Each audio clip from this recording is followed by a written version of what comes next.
Thank you. Welcome and good morning. Welcome to Safeguarding Overview and Scrutiny Committee. Item 1 then, apologies.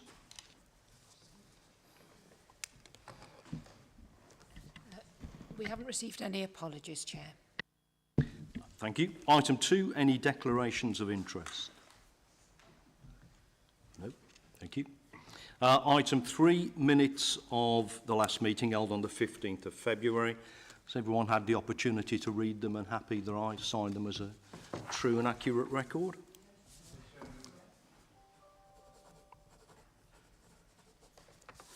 Thank you. Item 4 and into the first report, development of the Adult Multi-Agency Safeguarding Hub, or MASH. I think we have Ruth Martin and Councillor Wilcox. Councillor Wilcox, did you want to open? Thank you. Good morning, Chairman. Good morning, members. I'm joined this morning by Ruth Martin, who I'm sure is known to you all, and is the Principal Social Worker and Safeguarding Lead for Staffordshire County Council. So we're here today to get your views and comments on the new arrangements and development of the Adult Multi-Agency Safeguarding Hub, or MASH as we know it. We're also keen to hear what updates and arrangements you would like to see going forward to your committee to ensure that you have all the information that will give you the assurance that the hub is operating effectively following the new arrangements that will be in place. So, Chair, if I may, give some members some background as to where we currently are. The Adult Safeguarding Team has been based within the Multi-Agency Safeguarding Hub, or MASH, since 2011. Originally set up to be a joint arrangement with children and adult services from both Staffordshire and Stoke-on-Trent City Council, along with the police, health and more latterly the probation service. Members, there have been a series of reviews and changes during this period of time, but it wasn't until Stoke Children's Services decided to leave the MASH back in 2019 that anything different was considered. We did in fact start a review at this time, but due to COVID-19 this was somewhat delayed. So back in February 2023, after much discussion with the MASH Project Board, it was decided that there would be a separate MASH arrangements between Stoke-on-Trent and Staffordshire Adults and Children's Services. You will, I'm sure, all have been aware that during this time we were also looking at the safeguarding transformation, given that we were experiencing backlogs and delays, and we recognised we needed to improve the situation ahead of any discussion around moving to any new arrangements. The police had already taken the decision to separate adults and children's safeguarding function within their service and developing new structures and appointments. This led to a number of months where organisations were separately working on their own arrangements. We all know how important getting these new arrangements right first time to ensure that individuals get the right support and can feel safe and secure with any interventions that are made. Equally, it's important that knowledge, understanding and training is given to ensure that everyone who may come into contact with a safeguarding concern can feel confident to deal with this in a professional and understanding manner. Having the separation from children, we believe, will make the service better with concentration on adults alone, as opposed to dealing with both children and adult safeguarding issues. So, Mr Chairman, with your agreement, I will ask Ruth Martin to explain to the committee the new arrangements that we are considering, and we'll be grateful for your input as to these new proposals. Once Ruth has completed her presentation, we'll be happy to take questions, Chair. Thank you for that. Ruth, over to you. Thank you, Chair, and thank you, committee, once again for inviting me to come and speak to you. I think you've all had quite a lot of me lately, so hopefully this is going to offer you some further assurances, particularly during this period of change, that we have carefully considered the new arrangements, and hopefully going forward these will offer a sustainable approach to ensuring that we have the right approach to adult safeguarding at the earliest opportunity. As Councillor Wilcox has already explained, this has been reviewed over a number of years, so lots of options had been considered. So moving on then to the new arrangements, the Staffordshire Adult Safeguarding Team, or SAST, as you most probably have heard me talk about previously, are remaining based at Lindham House, where the MASH has been, alongside police colleagues. This will ensure that we are still co-located with children's services. So even though we're going to have those separate arrangements, we will still have those links and hopefully as well still those day-to-day conversations that I think we can all appreciate support good interrelations and you know, where if there are any concerns that involve children's services, we can deal with them still effectively. Further to this as well, we have expanded that adult section by including as well into that my adult safeguarding inquiry team. This team has previously been based at Staffordshire Police Headquarters alongside the Asset Police team as well. So it's been a co-located team. But we are moving both those functions, the police team and also my social care team, also up to the MASH so that they are all working within that environment. And actually then, hopefully this will aid learning and development of all people who are responding to adult safeguarding concerns. One of the main points where we've had difficulties in the past is that the sergeants at the MASH were not experts in adult safeguarding. So by having dedicated sergeants working only within the adult safeguarding arena will mean then that we develop that skill base within Staffordshire Police alongside the adult social care colleagues. We're planning on things such as joint training and sessions together so we can learn and develop together. I don't want that to sound that Staffordshire Police, that I'm critical of Staffordshire's police response previously, just that I see this as being a good way for us to develop further. It will also help us to be able to identify even earlier those responses that we might need. So rather than having to wait, having people in the same room always means hopefully that we can respond in a more timely manner. Having as well the police leads alongside adult social care leads, such as myself. Also, I'm not based there all the time, but will be based there part of the week alongside the senior police colleagues as well, will mean that those more strategic decisions can also be dealt with more effectively as well. And I think these are some of the things that maybe previously we haven't had.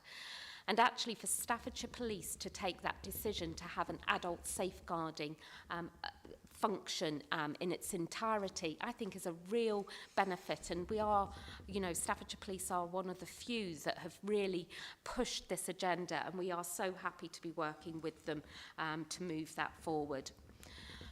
Alongside Staffordshire Police, we are also still going to have our links in with our health colleagues, although we do mainly use the One Health and Care system to be able to get health information. We are working with our colleagues from the ICB and also MPFT to ensure that we've got better access at an earlier opportunity to the current information about individuals, and also again to discuss those. In the very early stages at the moment, we've got some discussions about having a health representative based with us from an adult's perspective in the MASH. That's at the early stages. I can't guarantee at this stage it's going to happen, but I think it's positive that we're having these conversations at this time. Some of the functions will remain joint functions. So, for example, the police research function will remain a joint function. So, again, we'll still have those links with children's services and those interrelations, which, as I say, I think will help. I think I've covered most areas. Just as well, just to assure you with things such as our position of trust response, which was one of our main links with children's LADOs, so the local authority designated officer for children's services works very closely with our designated adult safeguarding manager, which is the adults equivalent, and they are still both based within that MASH environment. So even though again we don't have those joint arrangements, that co-location will ensure that that still happens. And we're also taking this opportunity as well to refresh our position of trust, guidance, referral process, and we'll be redistributing that as well. Further to this as well, we are working with our housing colleagues out there in the boroughs as well, and also with the private providers of housing to try and bring them in. One of the areas that we often struggle with is, you know, those links with housing, which is so important, as we've spoken about before, particularly with elements such as self-neglect, and also in a number of situations such as domestic abuse as well, where having those links in with housing colleagues will be so important. And actually we are getting really good engagement with them and working hopefully towards them being, whilst they might not be based within the MASH, they'll be having those links and be able to share information through our MASH arrangements. So the governance arrangements for this, obviously moving away from the project or the strategic meeting of the MASH, we have now set up an adults safeguarding strategic meeting. So that will be where, chaired by myself, and that will be where we bring partners together based within the MASH. And at the moment, we are also including our Stoke-on-Trent colleagues into that as well, to make sure that there's some parity and to make sure nobody's missing out on anything as well.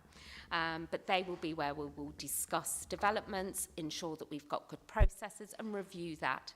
We'll also be doing, and we have started those as well, some joint MASH audits as well, so that we can see the effectiveness of those arrangements and hopefully then be able to report on actually, are these arrangements that we've got in place effective? Are they doing what we want them to do? Though that information will be fed into the strategic meeting, along with, we're going to set the sort of KPIs. We've got a meeting coming up. They're going to be very excited about a risk register and looking at KPIs. And that hopefully will give us a much better structure to be able to monitor that. That will then feed in from a local authority perspective into our quality and performance meetings, and also as needed into SLT, etc. And as we said at the start, we'd also like to hear your views on how you want these arrangements to come back to this committee as well. I think that's everything I wanted to say. So hopefully that's covered everything, but please do ask any questions. Thank you. Thank you, Val. Councillor Wilcox, I think you wanted to add something.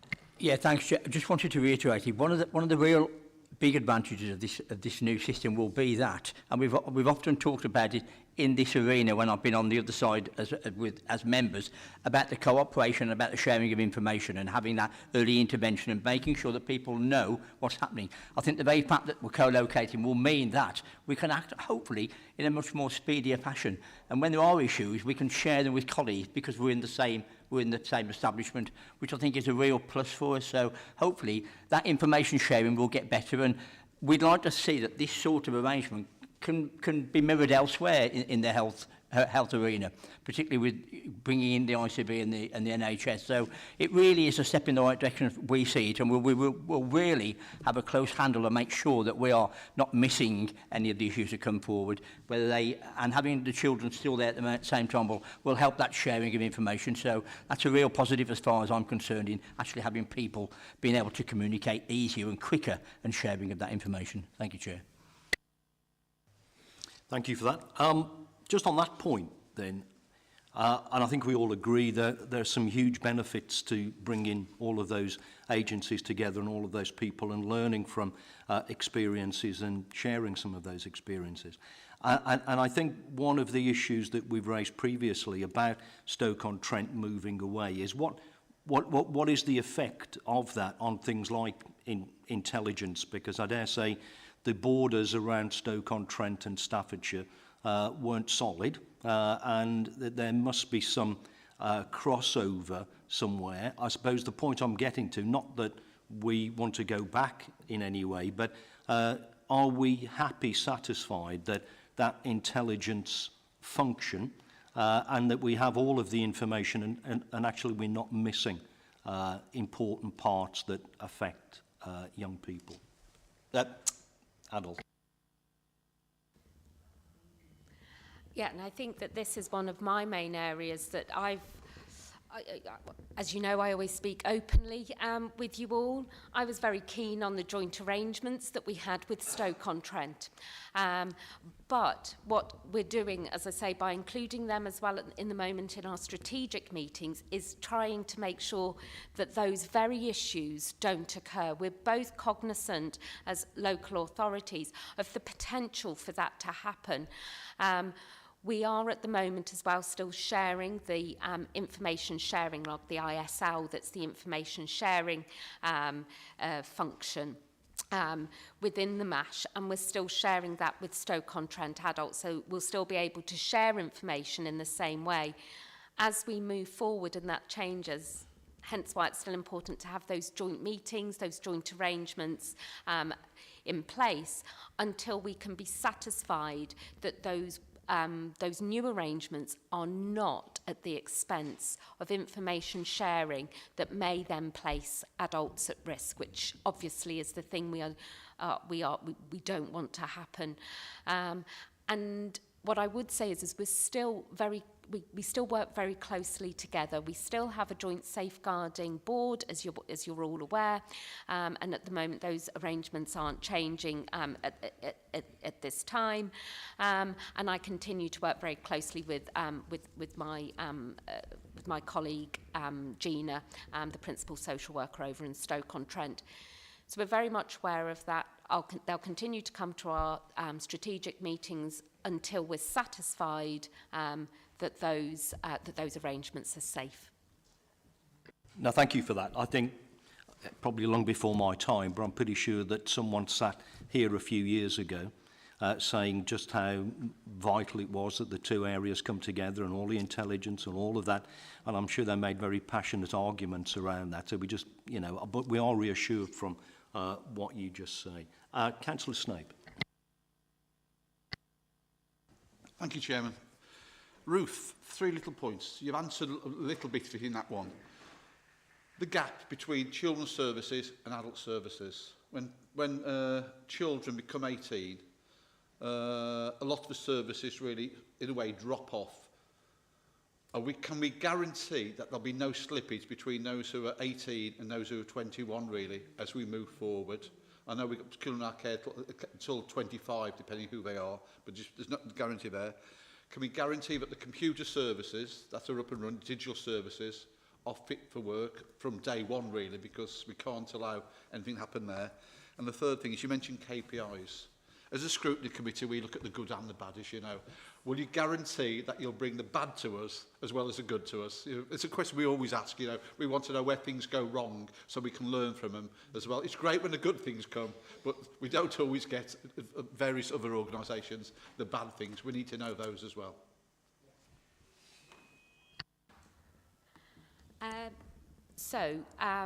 With regards to the transition of young people, so we are, as a local authority, reviewing our preparation for adulthood processes, and part of that will include, obviously, the safeguarding elements as well. I was in a meeting yesterday with the Deputy Director of Children's Services and some colleagues looking at pulling together some case examples to show what we need to do through transition and to develop the guidance around transitional work between adults, between children's and adults, and that includes those safeguarding elements as well. It is very difficult because of the way our laws are. So some adult safeguarding actually doesn't start until somebody turns 18, but it is that preparation for adulthood that we have to get right. So there is a lot of work around that at this time, and the MASH function will form part of that review. So I'm keen on that not happening, and one of the things that we have identified previously has been that where we're not aware before somebody turns 18 of previous safeguarding risks when people are children, because as adults workers, I don't know whether you know this, we can't see children's records.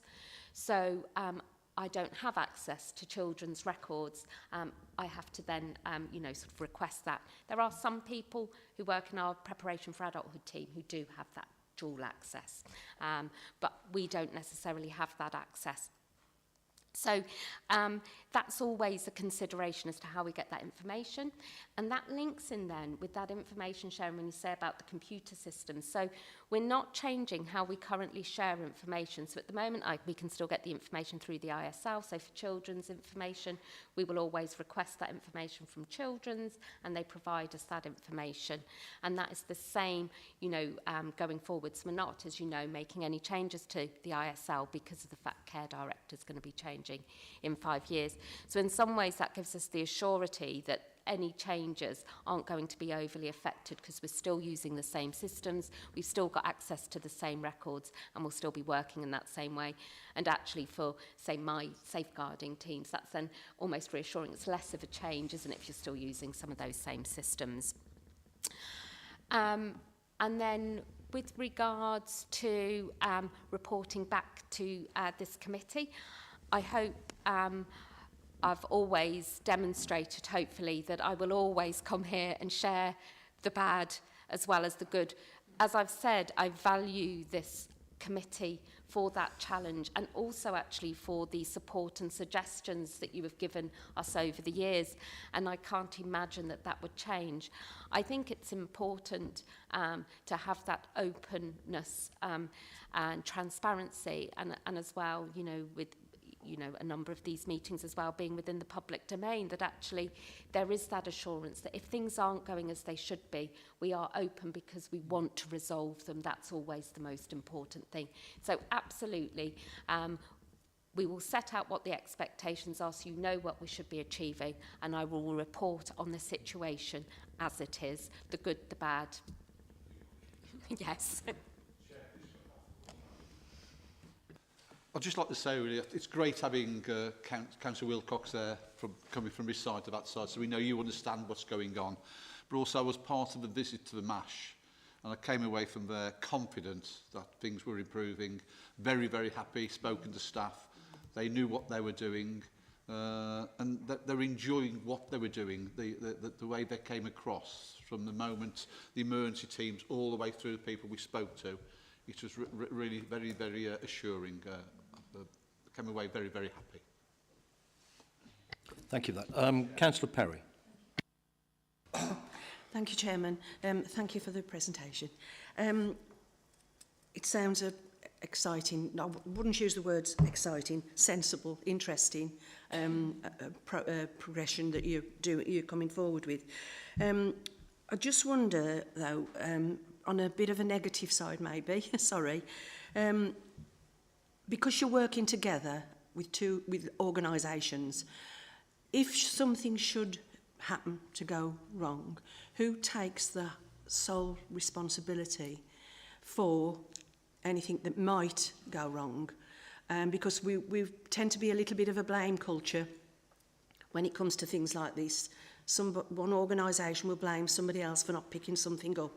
So it's good that you're working together, and hopefully this won't happen. But should it happen, is there sort of who will take the sole responsibility should something go wrong? I hope I've made that sensible. No, and I think that is, again, a really important factor to consider. So some of this is down to the terms of reference that we're developing and how then we review and we share some elements of risk dependent on the nature of the concern or dependent on how something's gone wrong. So for me, this comes down, as I say, to the terms of reference, but also to how we escalate as well some of these concerns within our organisations. A lot of this is down to the relationships that we develop, and we have a very good adult safeguarding board where we challenge and where we're challenged by our independent chair. That helps us as well to make sure that we're not misappropriating blame and not taking share of blame when we should be taking share of blame. It's very rare that one agency alone fails. And I think we have to recognise that this is always something that we work jointly on. that comes through with that acceptance, that support, and as I say, clear terms of reference and everybody accepting that. Now, the proof of that will be in the testing of it if we find ourselves in those situations. In more recent situations that we've been in, I think we manage those very well. We share responsibility, we review together, and this is a game where it's important for us to be doing joint audits, coming together, reviewing that, and looking at this situation as a whole. But I don't want to say it won't be foolproof and we won't find ourselves in that situation, but I'm hoping that we can lay the groundwork that leads to more successful working and management of situations like that.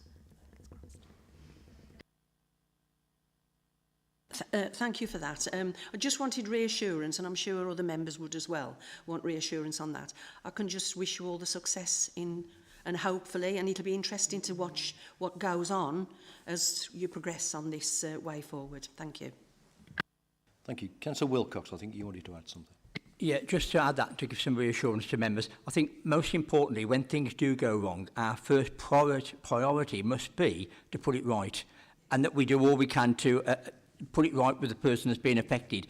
We can then afterwards look at the learning from that, what went wrong, where the responsibility lies, but hopefully having that connectivity between all the partners together will build up that relationship between us, that we can actually jointly share those learning practices and make sure. But most importantly, when it does go on, what we shouldn't do is start attributing blame to anybody and not dealing with the matter in hand. So it will be really important that if something does go wrong, we act on it, we put it right, we make sure that the person is dealt with in the appropriate way, and then we can look at reviewing it once we've done that and put it right, and seeing where we could make changes, where things haven't happened. But a lot of the test cases have been used to sort of thrash this out to see exactly what could happen, where could issues come to the fore, and how can we deal with them most effectively. That means that the people affected are dealt with as speedily as you possibly can, and that's really most important for the people we're trying to protect. Can I just add something? Just a question there as well. I think it's really encouraging that there are other partner agencies there. And I think what we've just been discussing there really is around that sort of better governance and who's in charge and the board and everything else. One of the criticisms that has been levelled at this local authority, I hate to say not with regard to adults, but certainly around children, is the lack of day-to-day supervision. And that is very different from the governance arrangements, isn't it? And I'm sure from the other police officers who are sitting in this room, if you introduce 2 police sergeants into something, from my experience and from my encouragement in the past, I've encouraged them to take control. Because if something goes wrong, we don't want the finger to be pointed at the police. I know that sounds very selfish, but that's the way it is. I suppose the question really here is, with all of these various agencies, and you will have 2 in particular that are dedicated to this, who's in charge on a daily basis? Who is making the decisions on a daily basis? And because if we have the right people in charge, I'm not suggesting for a second it ought to be police sergeants, but they will naturally fill that gap if no one else does. And actually, it is an essential part of the service that we deliver, because if it's supervised right at the beginning, it won't go wrong at the end, will it? You know, so and I read through this, and it's very encouraging that we have a board and that we have a strategic direction. But who's doing the telling on a day-to-day basis, I suppose, is my question. Oh, it's always interesting, that, isn't it? And I've worked, because I started in the MASH when it first began, and I can honestly say I was scared of the sergeants. Sergeants were quite scary. I remember going up with my bit of paper, as it was at the time, sort of slightly shaking, going, "Excuse me, Sergeant, would you have a look at this for me?" Now, what's lovely is, you know, that's 13 years ago. That's a long time, isn't it? Gosh, how I've aged. But those relationships are so different now, and that joint working and those discussions that happen are actually a joint decision. So ultimate being ultimate in who's ultimately taking responsibility is often part of our discussion. So each case, who's taking the lead with this? Who needs to be making those decisions? And that's what we do through each case discussion. And actually then that means nobody is in charge, as it were, because it's a joint decision. So where something requires more of a police response, they take the lead. We then support doing what the police need us to do. Where there's more of a social care need, or where police are uncertain because of, concerns about somebody's capacity or circumstances. And I have to say, that side of things has worked well over the years and has developed over the years, and I don't see, and that's something we would continue to encourage. I would agree, working with the police, they do, because they're very good at it, take control and organise very well. And when something needs that very immediate response, quite often the police will be the lead. But that's absolutely the right thing, because there are elements of investigations, of how that needs to be handled to make sure that's going to be done correctly, that actually we do rely on the knowledge and skills of the police to ensure that that's going to be dealt with effectively. And so it is that interrelation that we have that hopefully means each situation is dealt with and led by the most appropriate agency. That's really encouraging, but the description of it'll be led by whoever's appropriate just gives me a little bit of concern. If it's any comfort, we've all been scared by sergeants, to be fair. Councillor Wilcox. I think to add to that, Chair, it's been really encouraging that the police have really shown a willingness to want to actually gain more knowledge in this area, and the fact that we're going to have ongoing training and development for all the people working within the hub, I think is really encouraging. So I think the very fact that they want to have more knowledge and know what the procedures are fills us with confidence that actually will be able to make those difficult decisions when they need to be made. The one thing we can't do is hesitate when we need to take action. We need to be able to do that. And I think the more knowledge that they have and the more understanding of the system they have, I'm sure they'll be able to do that. So we are confident that as the service develops, as the training and coaching develops between them all, having in the same place is always better than having people sitting on their own in a place that hadn't got anyone to actually discuss something with. Having someone next to them and say, actually, what do you think we should be doing here? I think will really benefit the system. And I think that having one or two heads is better than one in making those judgments that need to be made, in a swiftly time. I'll just say I think it is very encouraging. Councillor Ed Geller. Thank you very much. Good morning, everybody, and thank you for your report. It was very, very interesting. Yes, I only reiterate what Paul said about the visit to the marsh. I found it very, very useful. And also, actually, with Chairman's permission, I would like to go and spend a day there, because I understand that we can go there and spend a day, probably on a Saturday, and find out more about what's going on and how it works. And so with your permission, Chairman, I would like to do that. Excuse me. And being partner governor to the Midland Partnership Foundation Trust from the county, I found it interesting that they've got a team there for safeguarding in MASH, which I didn't know. So that's something new that I've learned, which was really. But can I bring you back to the housing situation? Now, you said there was housing in there. Now, last week I visited the Voice Project, and we were discussing education actually, but housing came into it. And one of the young people had put on a report that like 16 and you're going out in the big wide world, you're leaving care and you want to get on to, moving on in your adult life.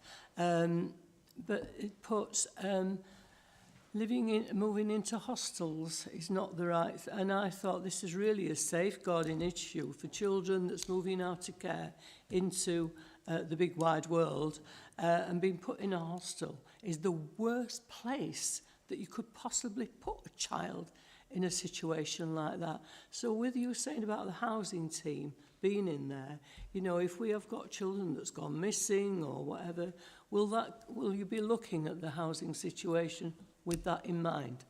Thank you, Chairman. So, Obviously, I do know that the children's situation, I know children's services are looking specifically as well into how they house their young people leaving care. So I just want to be really clear, at the moment housing aren't currently in the MASH, we're working with them to bring them into the MASH, so I just want to make that clear. But we have developed much stronger links with them, so they will be coming in. And absolutely, if the housing isn't right, so I've been working with somebody, obviously supporting a social worker with this very issue. It is a person who's actually 21, not a care leaver, I'd like to mention. They're older, but housing is part of the reason why they're at risk from a safeguarding perspective, because they're not in safe housing. So that is being dealt with through our safeguarding inquiries and looked at and reviewed, and we're working alongside, and I have to say, very effectively with colleagues and also with some, I would like to mention there in particular Stafford Borough Housing, who work very effectively and I think quite innovatively with people who are homeless as well, which is good to see. Thank you for that. Councillor McMahon. Thank you. My hearing got the better of me at the MASH visit, to be honest. Notwithstanding that, it was clear that the culture is very keen on working together. That really shone out, and I was grateful for that. Thank you. There was a response to one of Paul Snape's questions which just raised a concern for me. Now, I fully understand that those in the adult team cannot look at the notes of those in children's team. But moving from a child to an adult is an artifact. It's a human construct. It's a date of birth. And thereafter, if there's then no access to when that adult was a child to their notes, that could lead to a lack of information that would be appropriate. I mean, somebody in their mid-30s not being able to look at their notes when they were 15 years of age strikes me as being inappropriate because it's 20 years ago. So I'd just like your view on that. My second thought is that it's certainly true of troubled families, and I expect it's true of many of the clients that you have to deal with, and that's that they move around a lot. And one of the reasons they move around a lot, if you move from one borough to another, you've effectively got to start at ground zero again. And now we have no control over what another place will do, but what's our protocol? What do we expect of ourselves if somebody moves to another local authority, or in the cases of Scotland, Wales and Northern Ireland, another jurisdiction in the British Isles? How do we respond to that? And they may be few and far between, but we've got to cover every avenue. That's it. Thank you. Absolutely. So just with regards to the access to records, so we can obviously request access to the records. So there's no, if we ask for access for information about a person, that's reviewed by, sort of children's, and we get that. Obviously, the person themselves can access their records. Obviously, that's obviously through those access to records. And phrase has gone out of my head. Thank you. So they can. It's an odd thing, isn't it, that in a local authority, as an adults worker, I don't have a children's care director licence to access those records. That's just the way it works. My login is for adults. That's what I see. Now, some of our teams, and again, I would say the preparation for adulthood team, so those who work with young people going through transition, they do have that access. They do have dual access. So where it's of need on a regular basis, they do have that.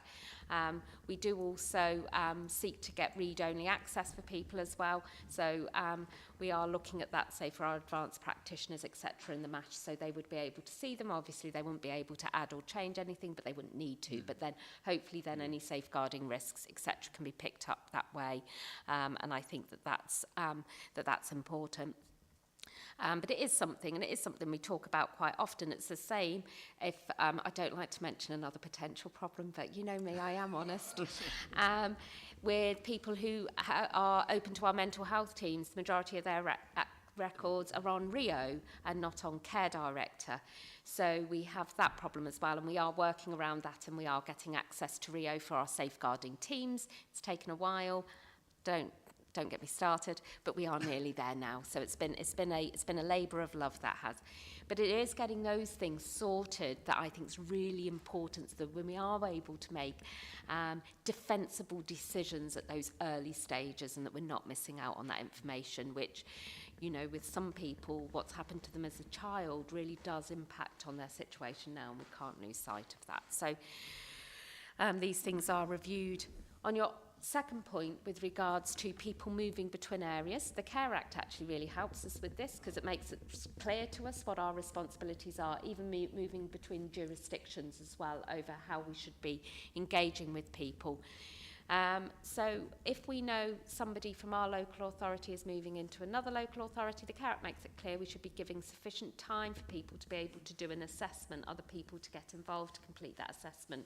If we're not aware that somebody's moved, then we should maintain our relationship with them whilst the other service, the other local authority, begins their work with them. We shouldn't just cut them off because they're now no longer in our area. And so we do have some processes and protocols. Obviously, from a safeguarding point of view, we relate to ongoing risk within our area. But again, we should be making sure that we transfer that information across. I work with this far more frequently from my prisons team perspective, because my prisons team are often working with other local authorities.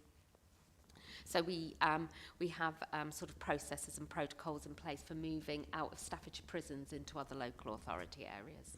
So we have hopefully enough guidance around it. It's not foolproof though, and we do, you know, people do leave our area without us knowing. People come into our area without us knowing. Not always because of fault of other local authorities. And sometimes, you know, people are free, aren't they, to move and to come into their area. But there is some sort of guidance within the Care Act which helps us with things such as ordinary residency, what our responsibilities are.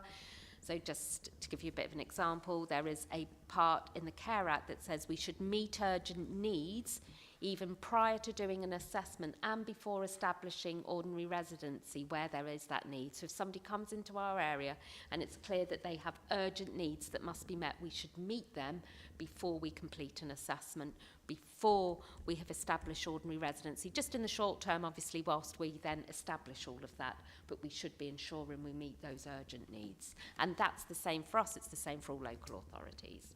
So that should offer some safeguards. Thank you for that. Councillor Wildman.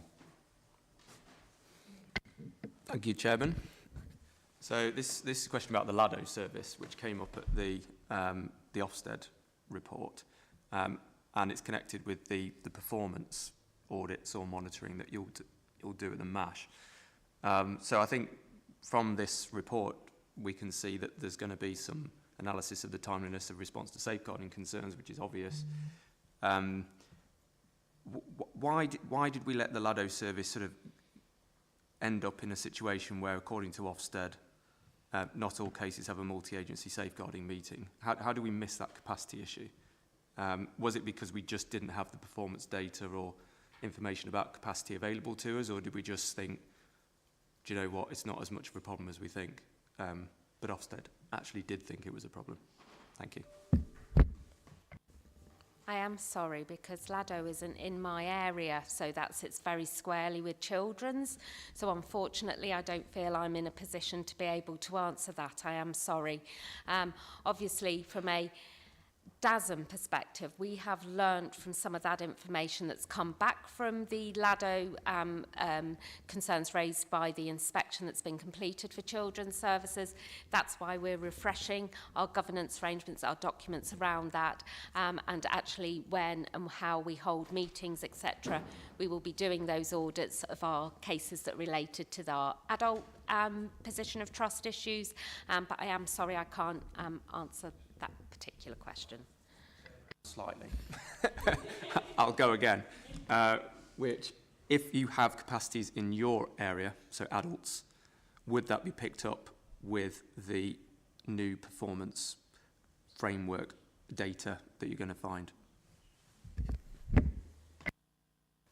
So from a, just so I'm clear, I am sorry, just so I'm clear, so if with our new performance, with the way we're going to be reviewing the functions within our MASH, within the adults MASH, we will be obviously including the DASM side of that within there. Now, as I say, the DASM links very closely to LADO, so quite often there's a crossover between the work that we do with LADOs, because quite often people may work within both the children's or have contact with vulnerable adults as well. So quite often there is that view. And where we have that again, we will be looking at those multi-agency audits, etc., to have a look at those. But our performance is going to be quite separate now to our children's colleagues. So that might be something just to consider. We are looking at how we align them, so you have the same sort of information from a children's and an adult's perspective. But ours are going to be separate arrangements from that perspective. But I'm not sure that I've answered your question. Kind of, ish. Sorry. Figuring out when we have capacity issues, are we aware of them? Because it would be strange, and LADO's a bit of a red herring now, isn't it? But if you take what happened in that service, shouldn't have really happened. We should have picked up on that beforehand, and it shouldn't have needed to be picked up by Ofsted. Yeah. You'd have thought that somewhere in the system there would have been some data that said, you know, the LADO service is overwhelmed, we can't do what we need to do, therefore we need to potentially increase capacity. It could have been a kind of something that we resolved before it was seen by Ofsted. So the question would be, do we have any sort of data? You might not call it performance data, but you might call it capacity data, which could show senior colleagues, actually we've got a problem in this service, we need to increase capacity, therefore that sort of thing. Yes. Does that make sense? That does make sense. I'm so sorry that I had to get you to explain that so much. it's me, not you. So, certainly, yeah, that is one thing. As you all know, we've suffered at times with capacity issues throughout our early safeguarding sort of response time. So, actually, capacity is something that we are monitoring, and that will be the same from a DASM perspective as well. That's why we need to refresh everything, because we don't have at the moment any clear parameters that we feel comfortable managing, because we only have one DASM for adults, which works okay. I don't want to set hairs running, it works okay, but we need to be obviously monitoring those pressures within that team, for that person, and also ensuring that the records that are being maintained correctly. So from an administrative perspective, that's why we're reviewing, refreshing, and making sure we have got that within that. That will form part of our sort of KPIs, etc. So it will be part of our performance. Thank you for that. Councillor Burnett. Thank you, Chair. Good morning. Mine's more of I think an observation maybe, rather than a question as such. I remember when I first got on this council in 2017, going to the MASH, and the MASH was a hub then, in my opinion. It was full of people, they were talking to each other, and they were sharing information with each other, as Mike's just said earlier on. On going to the MASH the other week, it was a desolate, empty building.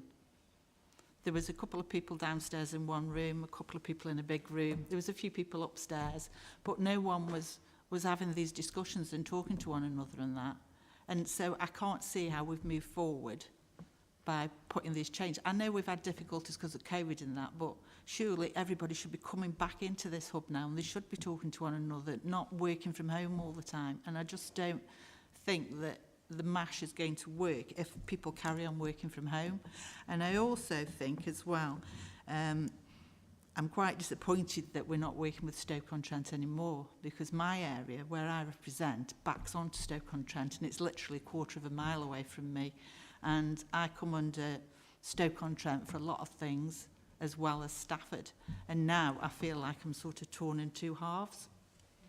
So I don't know how we can improve that. Thank you. So I would agree about people needing to be in the MASH, and that is how it's going to be. They did only move across on the 1st of April, and unfortunately I do know, obviously, leave, because it was the Easter breaks as well, which doesn't always reflect well. But we are ensuring that people are going to be present within the office, because for me that was the way it worked when I was there, you know, and it does work well. It works best. I know we can work virtually, but actually from a relationship building, from a team building perspective, which is what this needs, you need to be with people. You can work away from people for short periods of time, and I'm not saying everybody needs to be in the office all day, every day, of course not, but there needs to be a presence and a team within the office every day. So that we're quite a large team now. When I was an AP, if I wasn't there might not be anybody there, because there was only 2 of us. So, you know, back in 2011. But now, you know, there's 8 people, you know, for SAS, there's 10 within the asset team. There should always be people around to be having those. And we are making sure that we work with partners so that we're aligned, and also that we have a lot of time where we're all together, and that's in person. Because I don't think digital responses can do the same as being in. And our teams are supportive of that, you know, and obviously we do that within the sort of any health and safety needs of people, etc., to make sure that we've got good, safe working environments and desks that are set up, etc. So I think it is going to hopefully develop over the time. Hopefully if you come back and see us again, I know that on that particular day, I know I was most probably one of those people in the office by the time I came out of my meeting. I think you'd all left, because I popped up the stairs and you'd all gone. I went, oh no. So, you know, there are, you know, I think we do need to be making sure, but hopefully you'll see that if you were to come again in that way. I can't disagree with your comments about Stoke-on-Trent, but we are where we're at, and it makes it very difficult. We can't dictate as well to another local authority over how they want their working relationships to be. But what I would say is that we do have very good working relationships between the safeguarding services, between the 2 local authorities. We are still sharing information. We are still engaging with people, you know, with each other. And those are the assurances that I think, you know, that hopefully will continue. Again, that's why it's important that we keep on engaging with them, keep on involving them within some of those meetings, so that actually we can keep abreast with any developments from their perspective.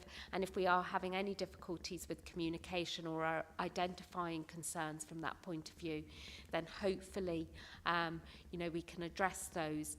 I would also, you know, I have also requested that they take part in our multi-agency audits as well, so that we keep doing this work together, because for me that's really important. So, yeah. Thank you for that. That's really, really encouraging. I don't think there was any others. No. Oh, sorry, Councillor Thompson. Thank you. Sorry, this is the first time I've come onto this group, so it's all new to me, so it's just a learning curve at the moment. But I visited the MASH with the rest of the councillors, and I've got to be honest, it was quite sparse, but they did explain to us that it's half term and that they were all just moving in and such like. But I felt when we were downstairs in the room, there was 2 people downstairs explaining what works they were doing. I found it really positive, because to me that's just come into, I know you all probably know a lot more than what I do, but to me that came into it, I could feel like I could go to them and say, I've got this vulnerable person here who needs this help, can you direct me to the people I need to speak to? And I found that quite positive. So I enjoyed the visit, and I'd like to go back as well on a Saturday if it's possible, please. Thank you. Councillor Wilcox. I think, Chair, I think Councillor Burnett is right. I think there are certain functions that we do as a county where we need to be actually visibly together.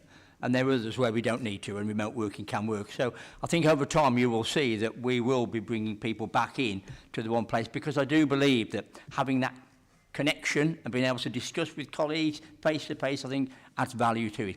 Just one other thing just to mention to you, going back to what Councillor McMahon said about sharing of information.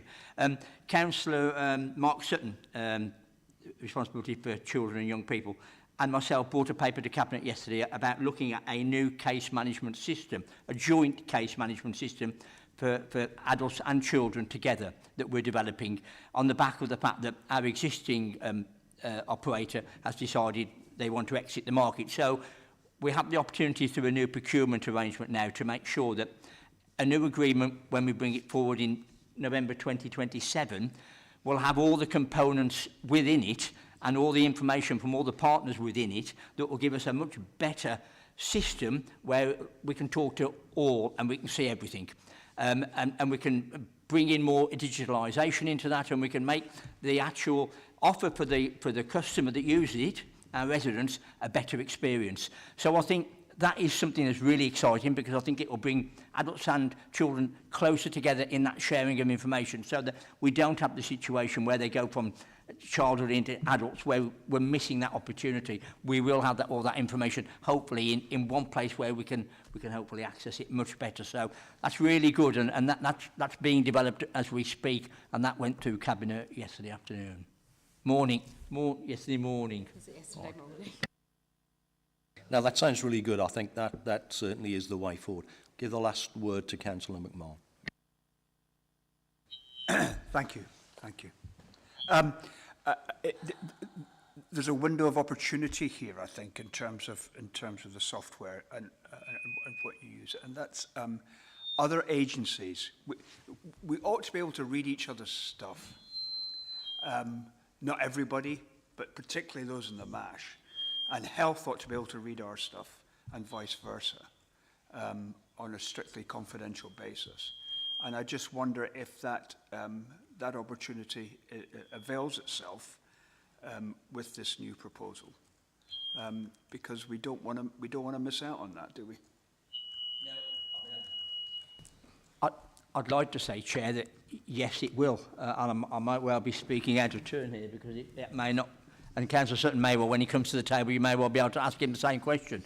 But I hope that we can have a system where we can share all that information, because we're all working for the same goal at the end of the day, protecting people and making sure that, you know, that all that happens. And we have so many lessons that have been learned from cases where it's gone wrong, where there hasn't been a sharing of information, that you would think that we could move into that system and to that way. Whether it's legislation that would stop us doing that, I don't know. But my hope would be that we could definitely get a much better case management system where everybody talks to everybody and all the information is in one central place that we can all access easier. Councillor McMahon, I think you wanted to come back. Just very briefly, thank you. Data protection is clearly very important, but in these circumstances, it's so often used as an excuse not to do the right thing. So I don't think it can be taken for granted. Thank you for that. Also, think. Oh, sorry, Ruth. Correct me now. I'm not going to correct you because I'm not close enough to the detail of that, if I'm honest.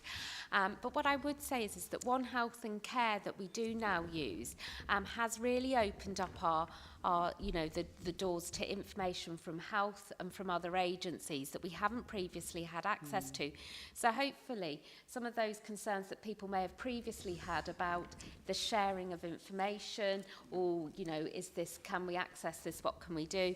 Now it's not foolproof, but actually for my safeguarding teams, One Health and Care has proved invaluable, being able to identify where people are, whether they have had recent contact with health services, how they've actually been, if they were in hospital, have they now been discharged, all of these things that really help us to assess risk and look at what's happening. So I do hope that actually we can use some of this knowledge and experience that we have as we move forward to develop the new system, to see what the art of the possible may be, I suppose. Thank you for that.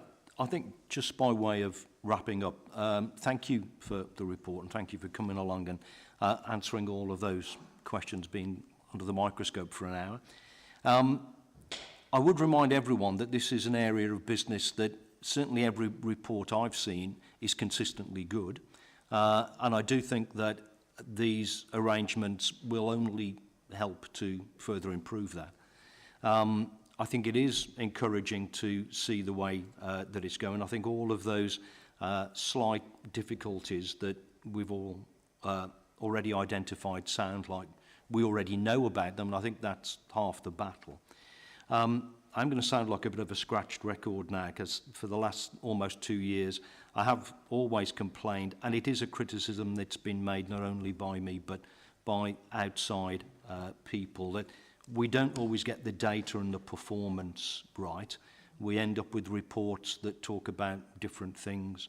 And I just wondered, right at the very beginning, Councillor Wilcox, you were saying you wanted to know our views about how we can improve this. I just wonder if there was any opportunity for us to have some discussions and input into what that data should look like, because I do think it is all in the data. We wait, it sounds great.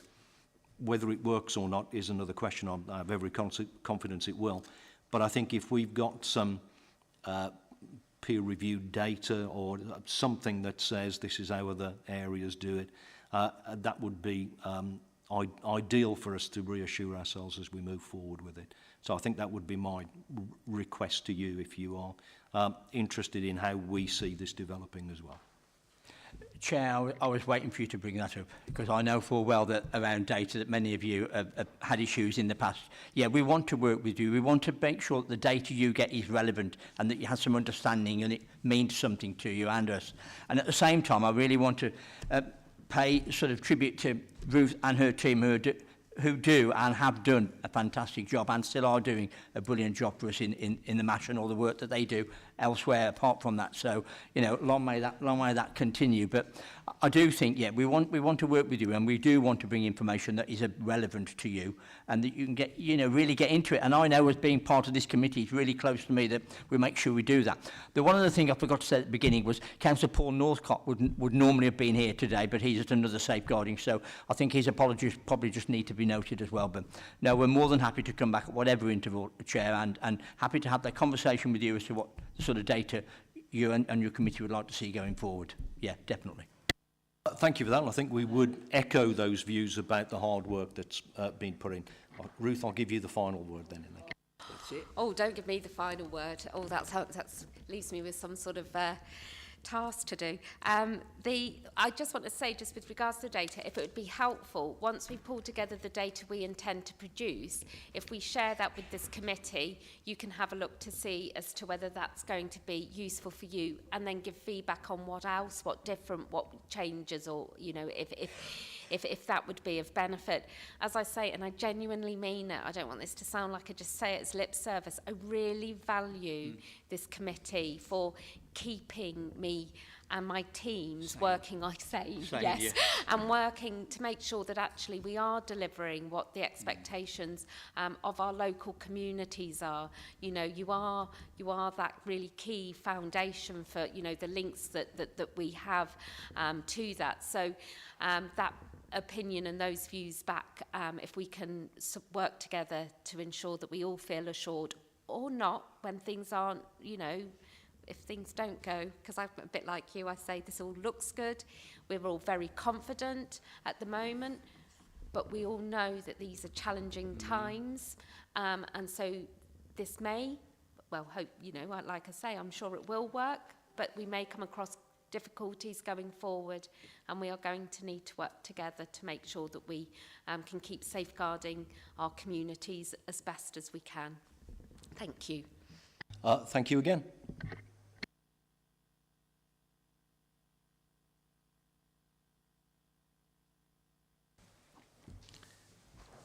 Item 5 then. April MASH visit feedback. Just let our guests take up their things.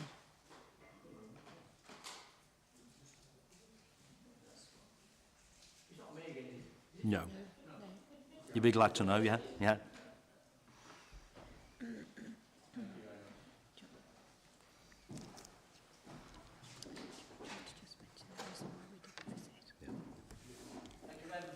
Thank you. This, unfortunately, I couldn't make the MASH visit, although I have been to a MASH previously.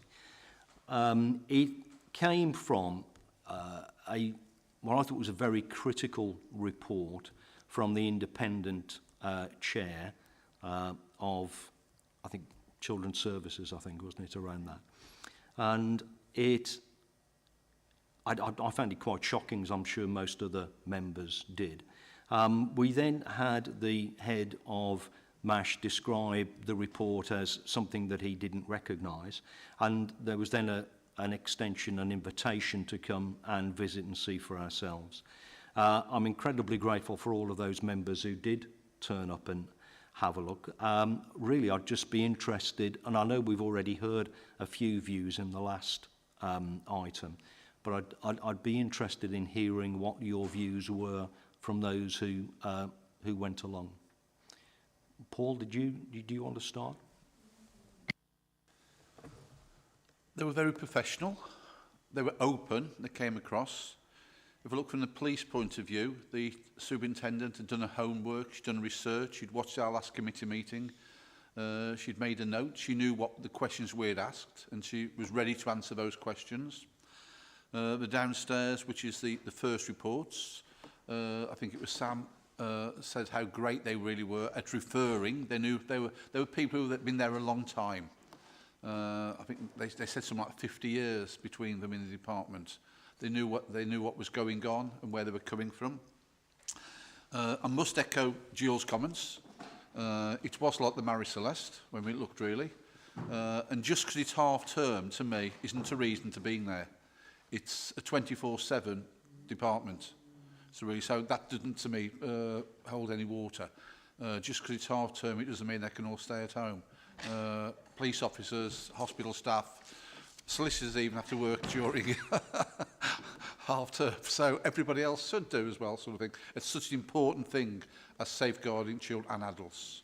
My views, having been there before, the answers I got were far superior to the answers I got previously.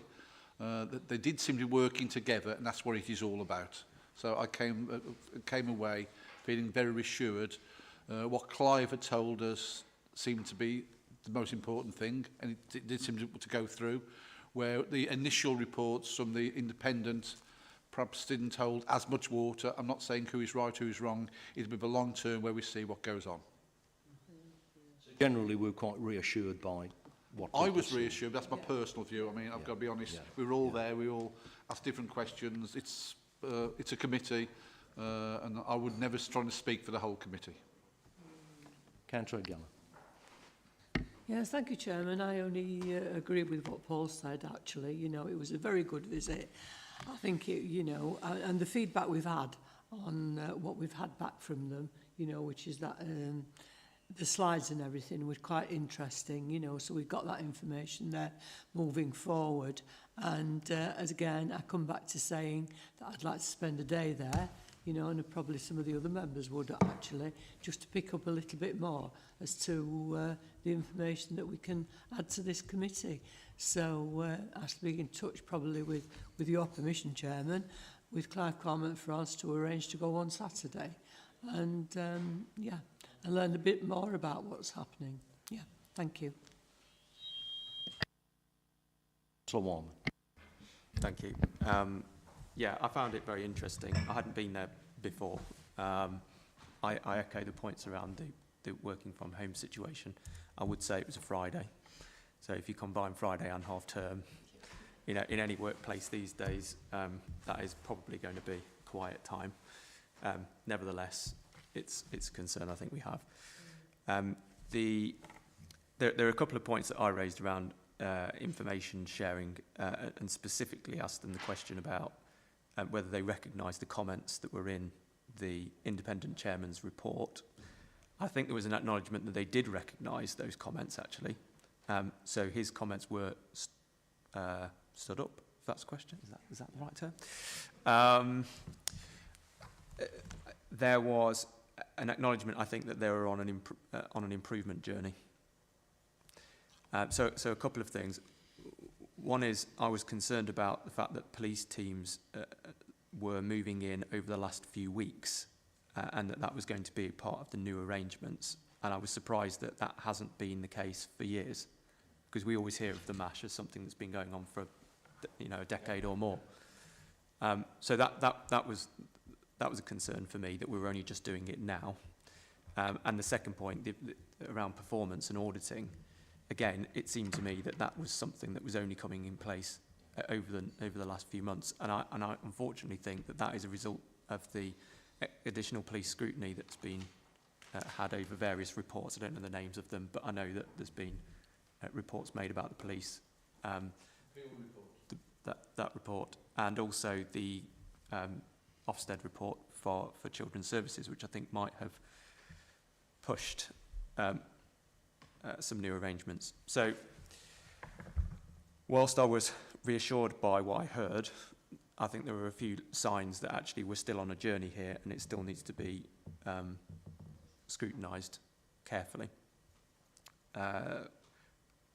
One thing that was raised by the police superintendent, if that's her right title, that there was an issue prior to when we attended the MASH, that there was a large backlog in data being uploaded from that kind of police central database about certain individuals that might have safeguarding concerns, and that there was a huge backlog in actually bringing that data and sharing it with our children's safeguarding teams. I think 18 months was the time frame there. So within that period, there might be data which is held by the police, which is not therefore being shared with other colleagues who might need it. The police superintendent did say that had improved dramatically recently, and that backlog was much reduced compared to that. So that again was assuring, but it was a bit like, we've had problems in the past, actually quite serious problems. We haven't really brought them to your attention, but we are improving them. And I think that was it from my perspective, other than the point Johnny raised just in the last session there, which was around the lack of an integrated system for sharing data. So they use a standalone information sharing log, which is a system created by our IT providers, not even our IT providers, sorry, our own IT team. So it was an in-house system. They said it was functional, and it did provide them the system that they required to share data. So there weren't concerns there, but they did definitely acknowledge that they would like some form of integrated system where they could see each other's data in real time, rather than having to go into a system and rely on partners to upload things. So that was definitely something we should keep an eye on as a committee in the next few years. Yeah. Thank you for that. It sounds like it was quite reassuring then, is the message I'm getting, although there are areas to improve. And I think, as Councillor Geller said, if there is an invitation to go back at some stage in the future, I'll make a proposal that perhaps we do that, not immediately, but we set a date and a time, and for all those who are interested, just to get those reassurances that it is working well and it is doing what we hope it to do. And bear in mind what we've just said as well, it is in a time of turmoil and people moving from one place to another. Also, hopefully, the working from home and some of the difficulties that causes, it sounds to me like those are being addressed, and maybe another visit in, I don't know, 3 months' time, 6 months' time, just to see how things have improved. Councillor Geller. Thank you. Can I just ask the colleagues on the committee, actually, the police colleagues that's worked in the police. I was talking to a friend of mine who's been working in Holland, actually, forensics from the police side, and they have a national database, so they get they can get information from anywhere in Holland and what have you. But here we've got 46, different police areas. How do they share information, or can... I'm just wondering, you know, if you could answer that with your police hat on. Thank you. Snape? They don't, is one way to put it, really. Each of the 43 forces are different, but there is what's called the National Police computer. So let's say if an adult is arrested for anything, there's a check done there. All the convictions are there, all the arrests there. So that is a national thing they can go into. But most forces share what they need to share, unfortunately. There's also other databases there which say, I mean, there may be databases which I don't know about. I've retired 16 years, Bob about 11, 12 years, haven't you, Bob? So things may have changed, sorry, Chair, since then. But the police national computers are on which every officer on the street can have access. They stop somebody, want to do a stop search, whatever it is. They can do a check on that person. It'll come back if they're known of a disqualified driver, is a warrant, is a sexual, whatever it is. So that is there for every police officer, every police station in the country. Thank you. Thank you for that. I think that's probably a conversation for another day as well, because there's all sorts of things, and we might be moving off the topic of the MASH. Councillor Pardesh, was your question to do with that? More of a comment, really. Like everyone else on the visit, I was reassured that this is a much more positive move, especially in terms of information sharing, which sadly is usually one of the outcomes of serious case reviews, that constant lack of sharing information. But just to say, I'm not overly concerned about the number of people who were there. Information sharing is verbal, and face-to-face information sharing is part of that process. There are many other ways of sharing information, and in an office base or whatever like that, people have annual leave, they have caring responsibilities, they're out in the field, and we need to be a little bit more flexible as well in how we expect people to work in order to attract the best possible people we can. So we don't want to be having people in a hub like that for the sake of being there, although it is important sometimes. Thank you, Chair. Thank you. I remember, Councillor Leek, was a criticism that people visited police stations and there was no police officers there. And we should celebrate that because they were out doing what they're supposed to be doing. Right. How about then if we were to try to arrange another visit in around 6 months' time? We'll do that. Thank you. Item 6 then, move on to the work programme. What we're trying to, we have a meeting in June, which I'll just ask Helen to talk us through. But part of that meeting in June also, we would like to be in a position to at least have some structure to the meetings as we go forward. So I would welcome any suggestions of items that members would like to explore. I think one of them hopefully will be the final report around children's services. We'll see where we are with that in a second. Helen, could you just remind us what's on? Yes, thank you, Chair. So the June meeting will be your first of the new municipal year. So we will do, the main part of the meeting will be work programme planning, so trying to plan your work programme for the forthcoming year. There are a couple of items that have been on this particular work programme that haven't actually been allocated a meeting yet, so they will roll over. One is the domestic abuse contract. You wanted to look at that 6 months on to see how it had come into or how it was working. That's been penciled in for July. But again, it's up to yourselves, and we can discuss that at the June meeting. And hearing the voice of the child is another one that we haven't allocated a time for. Depending on, well, you've discussed today about the outcome of the MASH, so there's no further work on that imminently, and we'll look at putting another visit in the future. So it's mainly to highlight to yourselves that the June meeting is going to be largely looking at your work programme planning. So bring any items or requests or areas that you wish to look at, and that we can consider trying to put those and programme those in for the next year. Thank you. Councillor McMahon.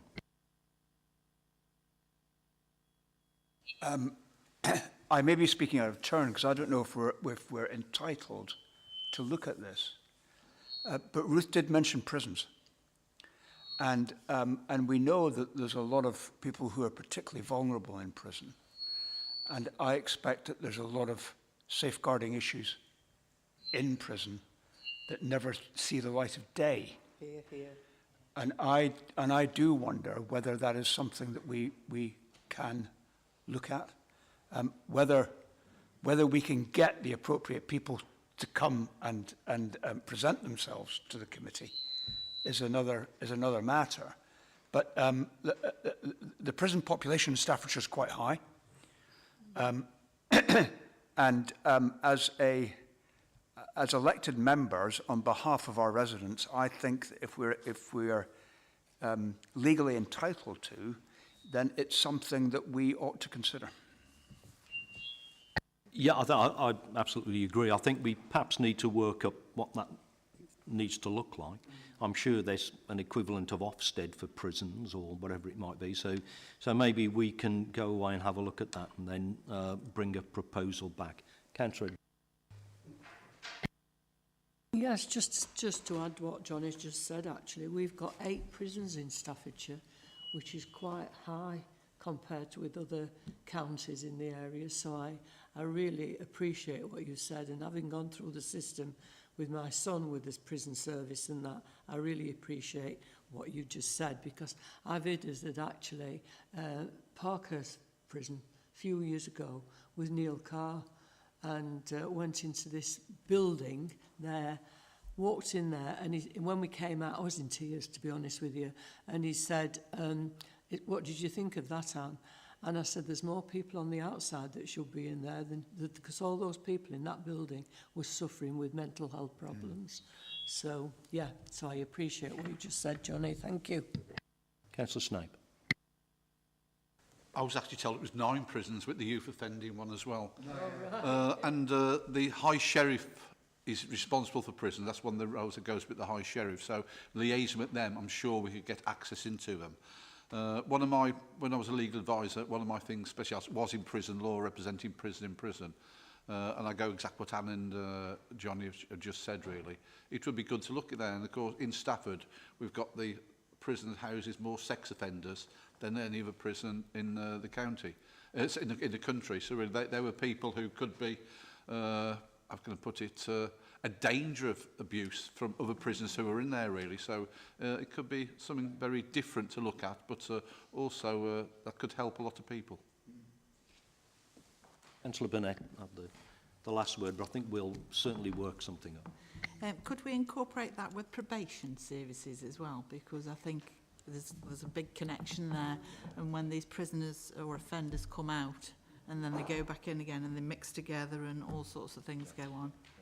So I think that would be interesting. On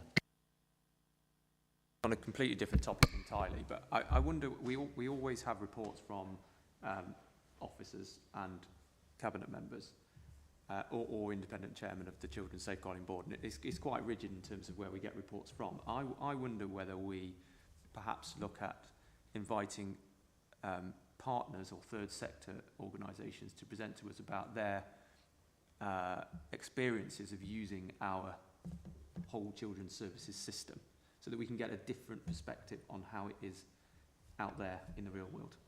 And I wonder whether that might be it. Yeah, we did something similar with care providers, didn't we, not so long ago, so I think that would be useful.